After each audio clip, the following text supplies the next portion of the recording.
Do you think this is the future? No. Welcome to a smartphone with no boundaries. This is the Xiaomi Mi Mix Alpha. We're talking a device with a 360-degree wraparound display, 108 megapixel camera, and materials straight out of a spaceship. So you might be wondering, what on earth would it be like to use? Well, I spent a full day trying to push this limitless phone to its limits, and I've got some answers. First of all though, as you might have guessed, for something so ridiculous, the unboxing experience is just nuts. Inside the outer cardboard, there's an inner layer made of what feels like incredibly soft-touch plastic. The very first thing you see is a card embossed with Alpha written in Greek, and right under that, the Mi Mix Alpha itself. And wow, is this a heavy phone. There's a little cardboard cutout, and then right at the bottom is the final package containing all the accessories. And this whole thing is literally boxes inside boxes, like some sort of Russian doll situation. There's a USB-C cable, a 40-watt power brick for pretty fast charging, and then finally an envelope. It's just got this card in it, and I'm not actually sure what it says, but overall this is at least 9 out of 10 packaging for a smartphone. But now it's time to use it. So, let's get a few things out the way. This is the coolest looking phone I've ever used. Putting practicality aside for a second, the feeling of holding a phone that is almost entirely screen is a genuine novelty. It feels definitively new in a market where a lot of people complain about a lack of differentiation. Anyways, quite a few things became clear, even in just my first 20 minutes of using it. The whole thing is one continuous display, but the way the software has been designed, you can kind of treat it as having 4 separate displays. The primary one on the front, what you're used to on a smartphone, but then flip to the left and you get the things that you want to check quickly and often, so time, date, and notifications. And then on the right, you've got what would usually be in your status bar, battery life, Wi-Fi, and signal. Plus, further down, virtual power and volume keys.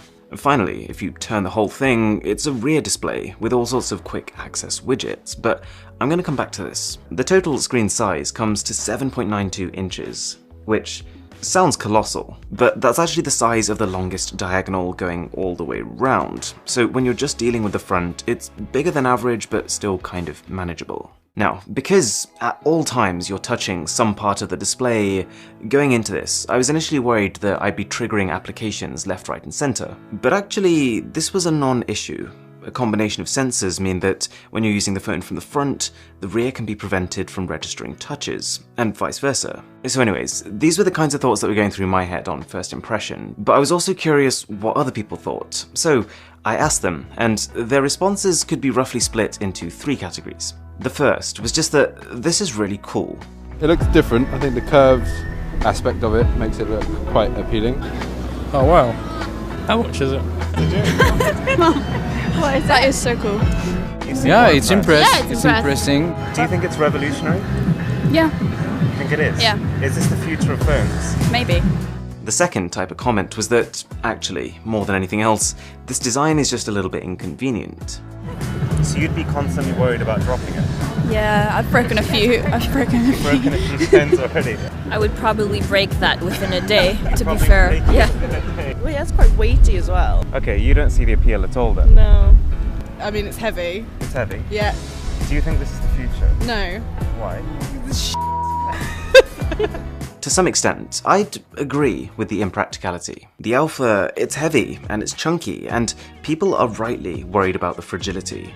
The phone is coated in strengthened Gorilla Glass 5, I'm told, but the way it's been put together is using 2 large curved glass sheets that meet on each side. So the worry is that this creates a sort of seam going down the middle, which is an obvious point of vulnerability. To my surprise though, there actually is a working case for the Alpha. It's just not hugely protective. Not to mention the other concern about battery life. A 360-degree display is naturally going to suck more battery than a flat one. So I get it, the practicality of the whole thing is questionable. But that's not really the purpose here, which leads us on to the third set of responses, which was essentially a whole load of people asking this question. What is the purpose? But why? When you look at the phone, you don't look at the back. You can have your normal apps here, and then you can turn it over, and you can have a whole load of like separate apps. But surely it's easy to just swipe to the left. Maybe. I mean, it's just like, why do you need stuff on the back? I mean, like that's also part of the No, that would annoy me. So what's the difference between this side and the other side? see, no, it's too said. Oh, what am I doing? Is it too much screen? Yeah, it's way too much screen. How do I get out of this? Okay, so you're constantly touching stuff that you don't need to. Yeah. I feel like you need. Yeah, it's quite cool actually. I don't think I'd ever use the back of it though. I think it's pretty cool, but I don't see the use of the back part. Yeah. And when are you ever going to flip your phone around and say, oh, that's a cool display?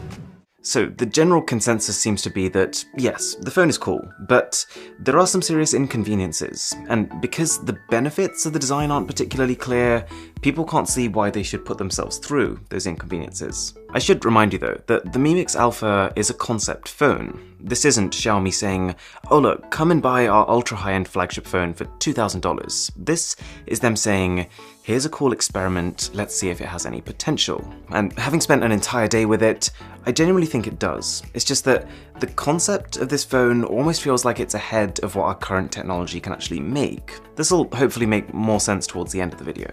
So anyways, the display, although remarkable, is actually only one of the things that I wanted to look at here. I actually wanted to take this phone to the top of the Shard at night. That's the tallest building in the entire country, with the goal of taking a 108 megapixel night photo across London. And to get there, we had a pretty unconventional form of transport. The only thing was, we were kinda late, so we were just pacing it to this pier where we were gonna board, and I was trying to call the boat company, and I noticed something else. See, because this phone is almost entirely screen, there's no room for a physical earpiece. It's the display glass itself that vibrates to send sound waves into your ears.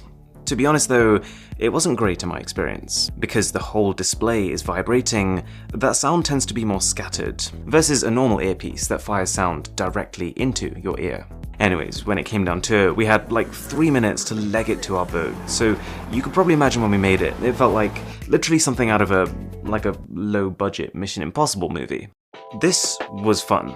Things started slow.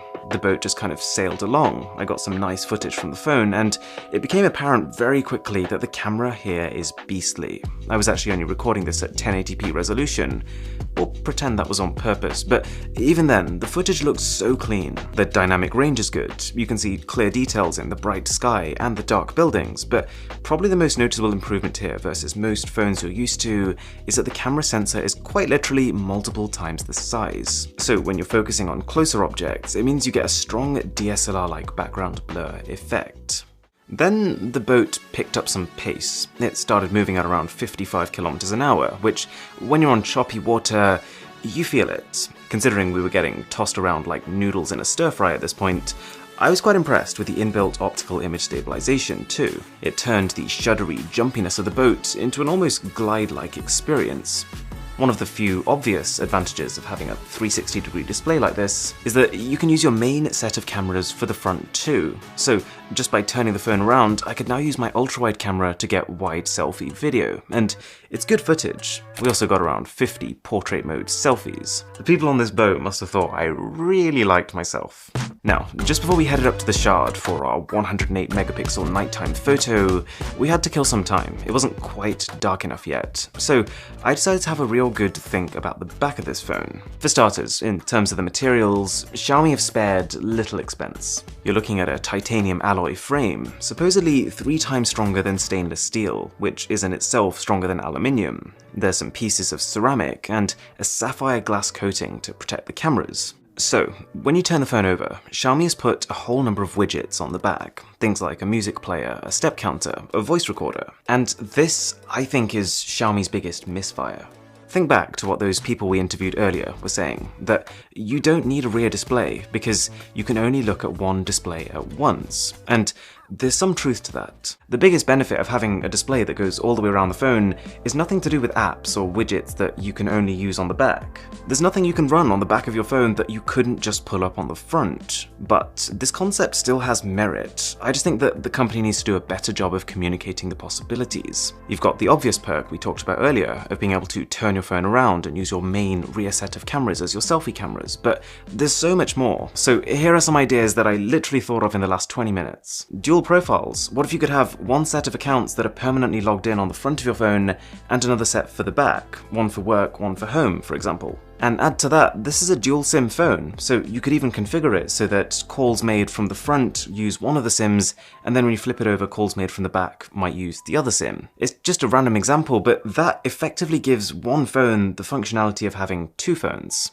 What about multitasking? Say there was a game that you wanted to keep open and keep checking every now and again. You could just pin it to your rear display and then flick back to your front and work on that. You've got gestures. You could be using the front of your phone, but also set up the back to respond to gestures, like double tapping for a screenshot. Or notifications. Whichever side of your phone you set on a table facing upwards can flash when you get an incoming call or a message, versus normally having to put your phone facing up only, because nothing's going to pop up on the back. What about virtual buttons? Admittedly, the implementation of them here is still very prototypey, but when it gets better, I've got no doubt that virtual buttons will replace physical ones. They're just far more practical for the same reason that virtual keyboards replaced physical keyboards. There's also just the fact that this screen can show more information. You can watch a full screen video on the front while still being able to see the time and notifications on the sides. This is all stuff that Xiaomi hasn't really talked about, instead choosing to focus on specific applications that could be shown on the back.